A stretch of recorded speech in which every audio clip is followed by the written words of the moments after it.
spoke one word and the dark became light. I believe it, yeah. You spoke my name and my heart came to life. I believe it, yeah. I wanna sing about it, I wanna scream and shout it. I'm gonna sing it right now. At the top of my lungs I sing. With all of my heart I will praise you. God, you are everything. You're the reason that I lift my voice. At the top of my lungs I'll sing. With all of my heart I will praise you. God, you are everything. You're the reason that I lift my voice. At the top of my lungs. Yeah, at the top of my lungs.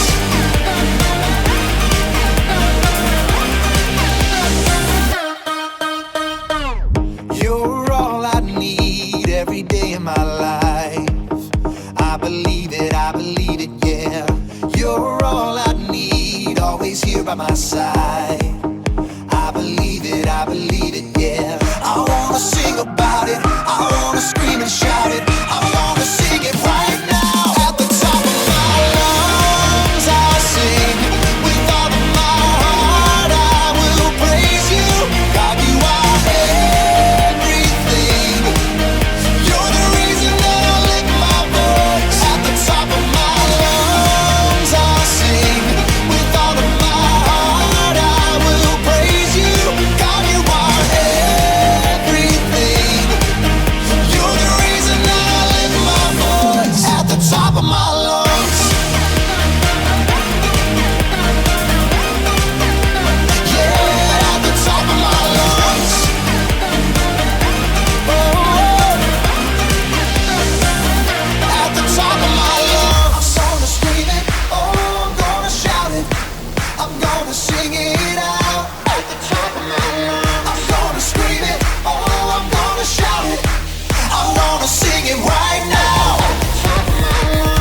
At the top of my lungs I'll sing.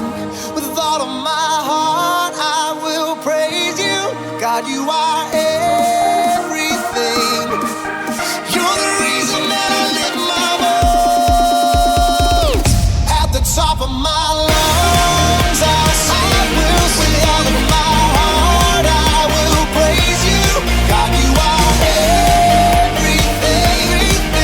You're the reason that I lift my voice. At the top of my lungs I'll sing. With all of my heart I will praise you. God, you are everything. You're the reason that I lift my voice. At the top of my lungs. At the top of my lungs. Yeah, at the top of my lungs.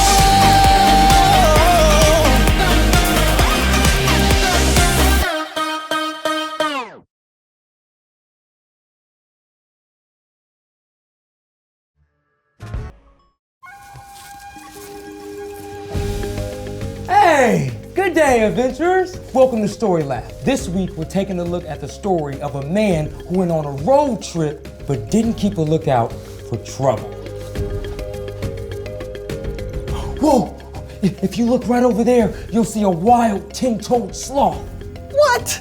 Okay, man, I'll go on a hike. Ooh, touchy sloth.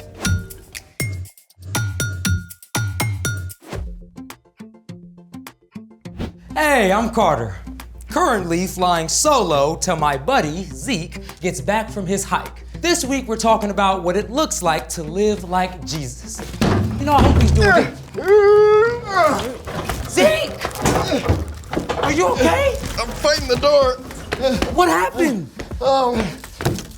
I'm Zeke. Welcome to Story Lab. Yeah, we did that bit. What happened to your arm? Oh, man. I only went on that hike to make you happy. Bro, you hadn't moved 2 steps all day. Yeah, well, I tripped over a bunch of rocks and rolled down a hill, then fell into a pond, and I had no idea goldfish were that vicious. Goldfish? I didn't even have a first aid kit. Oh, don't worry, bro. We're gonna get you patched up. Okay. Thanks. Survival 101. When you hike, take a first aid kit. What if your friend shoves you out the door before you can find your first aid kit? Dude, you could have grabbed this. Fine, but say I take the kit and it turns out my best friend used the last Band-Aid. Okay, well, even if you find yourself without official first aid, there are still ways to patch yourself up. Really? Really? Let's try it. Today, we're gonna take a look at plants that help treat injuries. Let's set the scene. You're in the woods. You meet a bear. You meet a bear. Oh, right. You race through the brush to get away, right through a briar patch. You get a giant gash on your arm. A giant gash on your arm. Right. Oh, the pain! The excruciating pain! Tell my story and tell my mom I love her. Bravo! Bravo! But you're not dead. Got it. First thing, you need to cleanse that wound with an antiseptic. Ooh, an antiseptic is something that stops or kills bacteria that can make you sick. The juice of an aloe vera plant is antiseptic. First, wash the wound out with water.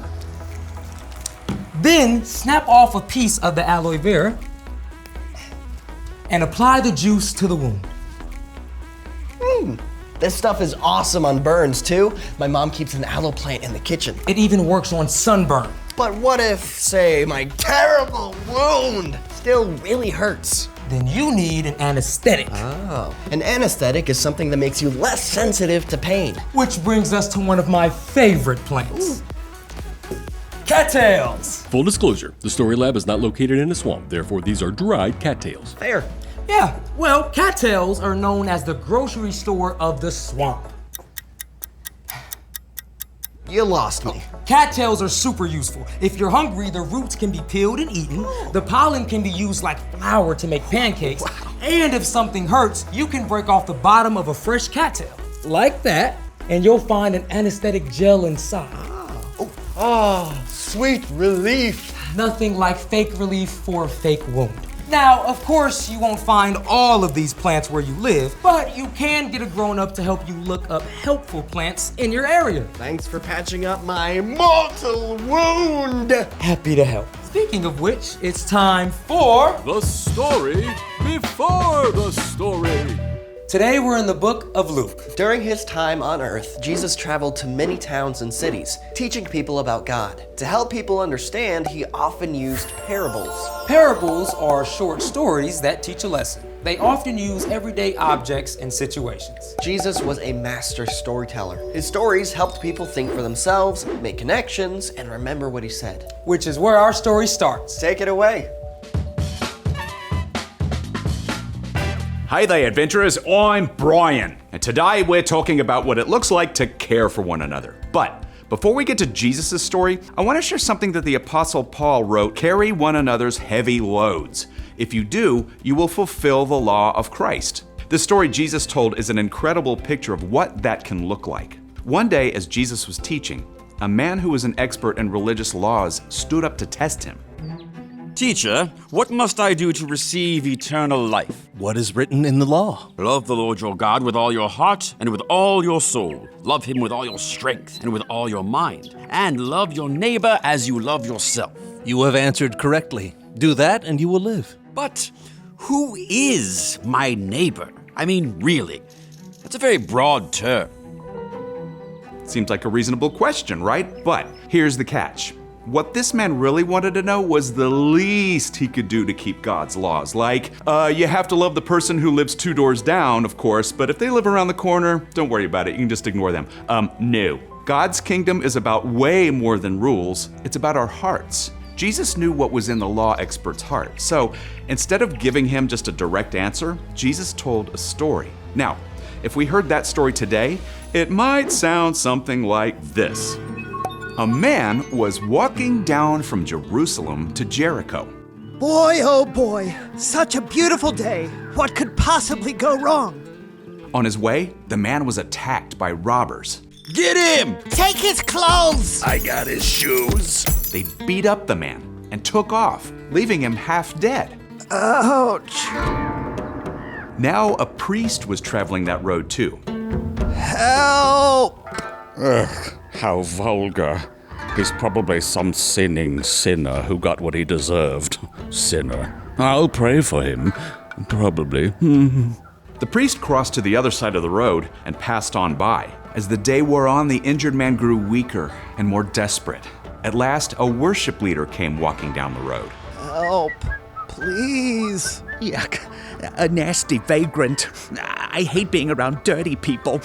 It makes me feel icky. Ew.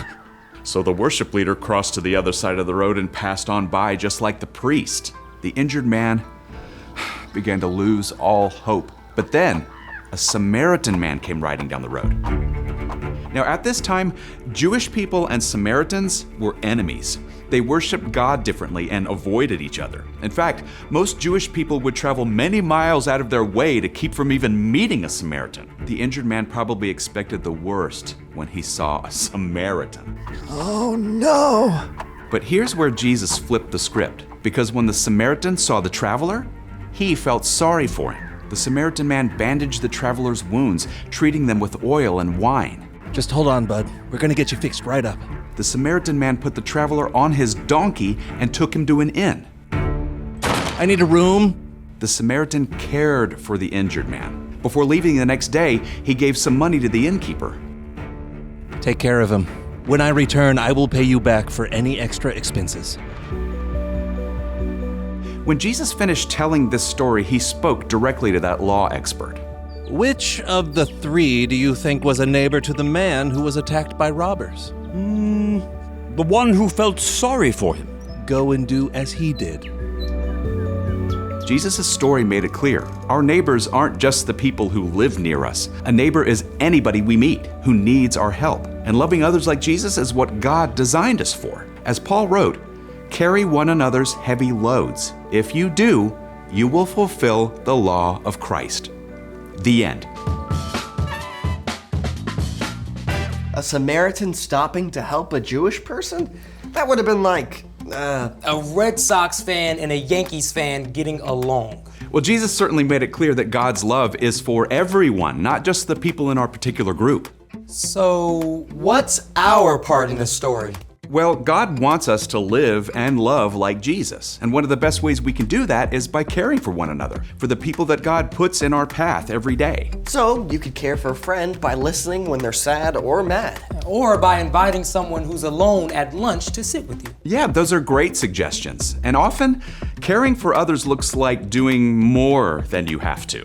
So if mom tells you to clean up all the toys you left out, you could take care of your brother's toys as well as your own. Or you could volunteer to help your teacher move the desks before she asks. Jesus also reminded us that we can care for people who are different from us. Yeah, like giving a water bottle to someone on your rival soccer team. I say goal! I think you got it. See you next time. So here's the thing. Care for one another. Whether that's delivering snacks to a friend, emptying the dishwasher for your parents, Or helping a friend pack for his next hike. I'm way ahead of you. I already prepped my first aid kit. Oh, okay. All right, here we go. Yeah, how about we try a regular first aid? Did you restock it? Yep. Thanks for joining us in the Story Lab. See you next time. You remember to pack the trail mix, right? Yeah, we're gonna need that. Oh, perfect. Yes, perfect. We're I even gonna got need the ones that. with chocolate. Plenty of bandages. And remember to avoid that goldfish pond. Oh, we'll be fine. They have an attention span of like 4 seconds. Vicious, man.